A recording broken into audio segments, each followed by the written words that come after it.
o que lean más y que los niños les enseñen a leer. Por ejemplo, que los niños les enseñen a leer para que se rebelen, para que se eduquen en otro entorno, para que los niños no sean más empleados, para que los niños se levanten y triunfen, para que los niños no sigan engrosando más los cinturones de miseria del sur.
Que los niños no sean más empleados, para que los niños se levanten y triunfen, para que los niños no sigan engrosando más los cinturones de miseria del subdesarrollo. Pero claro, para eso hay que leer, para eso tienen que leer, porque hay un caso espectacular de cultura y de educación sin precedentes en la historia de Occidente, y fue lo que pasó en Florencia en el siglo XIV. Florencia, Italia, no Florencia, Caquetá, ¿no? En Florencia, unos cuchos ricos que tenían un almacén de telas y que eran unos prestamistas de plata, tenían un gota a gota, literalmente eran gota a gotas, tenían amor por el conocimiento y por el arte, y empezaron a reunirse con unos amigos y se fueron a buscar a las iglesias, a las abadías, manuscritos. Se hacían amigos de los monjes y se metían a las abadías y empezaron a encontrar manuscritos y los leían. Quien hacía eso se llamaba Cosimo, que era el hijo de Giovanni de Médicis, que era el viejo patriarca que tenía el gota a gota en Florencia, que después fue el banco de los Médicis y el primer banco prácticamente de la historia de Occidente. Y el hijo, que era Cosimo, que estaba jovencito, era loco, pero les daba por leer. Es que aquí les da, bueno, yo no a todos, ¿no? Pero es que a los jóvenes les da por fumar marihuana pero esta gente le daba por leer. Lo que les quiero decir es que cuando hay gente que le da por algo bueno, cambia el mundo. Esta gente se iba a las abadías y buscaba libros y manuscritos y empezaron a darse cuenta que los griegos tenían esculturas grandes y que los griegos habían hecho arte que no se había superado en Europa. Empezaron a leer y a ver gráficas y a leer Aristóteles y a leer manuscritos de los griegos antiguos y dijeron, increíble, y nosotros es que pintando santos.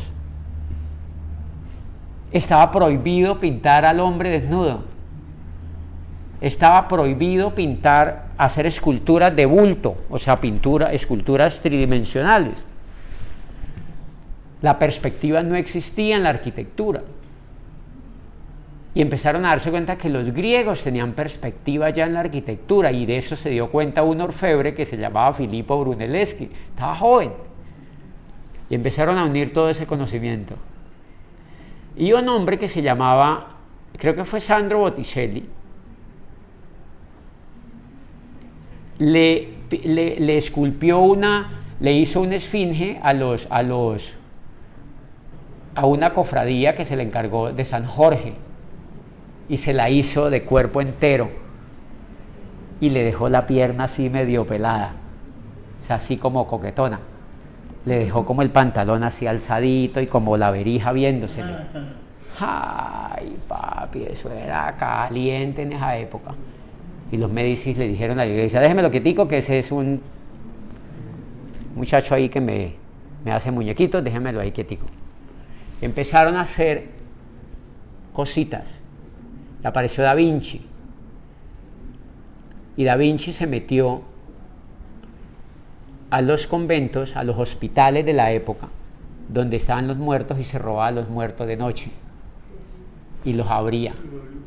Y era por primera vez en el mundo occidental que se abría un cuerpo. Lo hizo Da Vinci. Siglo XIV y XV. Finales del siglo XIV. Por primera vez un tipo abría un cuerpo. Eso no era permitido. Y etcétera, etcétera. Empezaron a leer. Y un tipo que se llamaba Niccolò Niccolini, como el Imperio Otomano se había caído, entonces toda esa gente pasaba por Florencia y traían libros de los griegos. Y ellos los cogían aquí, páseme el libro, como, ¿me entiendes? Páseme para que ese libro, páseme. Y empezaron a hacer grupos de jóvenes, a hacer tertulias. Y esas maricas, los griegos vivían distinto, los griegos eran libres, los griegos tenían varios dioses, nosotros tenemos uno solo. Hello. Los griegos tenían esculturas, nosotros tenemos santos. Los griegos tenían pinturas, nosotros no tenemos arte. Y empezaron a crear arte, empezaron a pintar, empezaron a esculpir, empezaron a escribir poesía. Y Maquiavelo se le ocurrió escribir El Príncipe y creó las bases de la política moderna. Todo nació en Florencia en un siglo.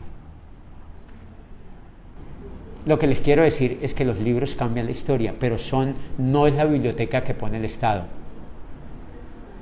Es el que se inquieta y dice, marica, los ricos, ¿cómo se vuelven ricos? Los ricos no van a la universidad.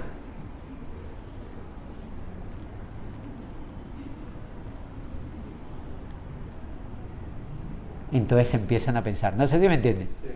Entonces empiezan a decir, porque hay, si ustedes se dan cuenta, miren el nivel de ricos que hay en Colombia, miren el nivel de ricos que hay en Cali, unos poquiticos y el resto ¿cómo? ¿Saben cómo es eso?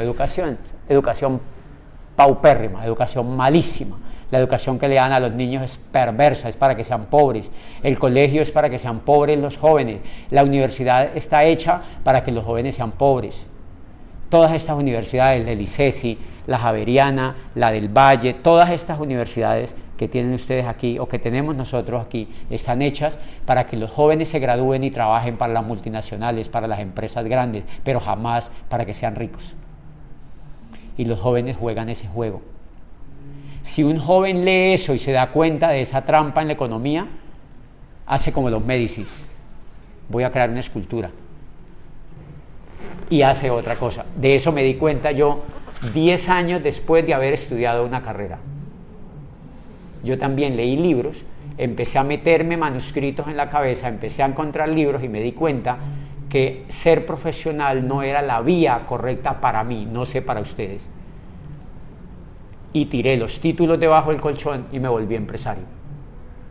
O sea que el renacimiento se puede hacer entre nosotros, pero lo puede hacer cada uno y se puede hacer colectivo, pero no lo van a hacer los políticos. O sea que no es la vía de poner la biblioteca pública, es la vía de las tertulias, no sé si me entienden, es la vía de hablar, es la vía de pensar, es la vía de soñar, es la vía de rebelarse.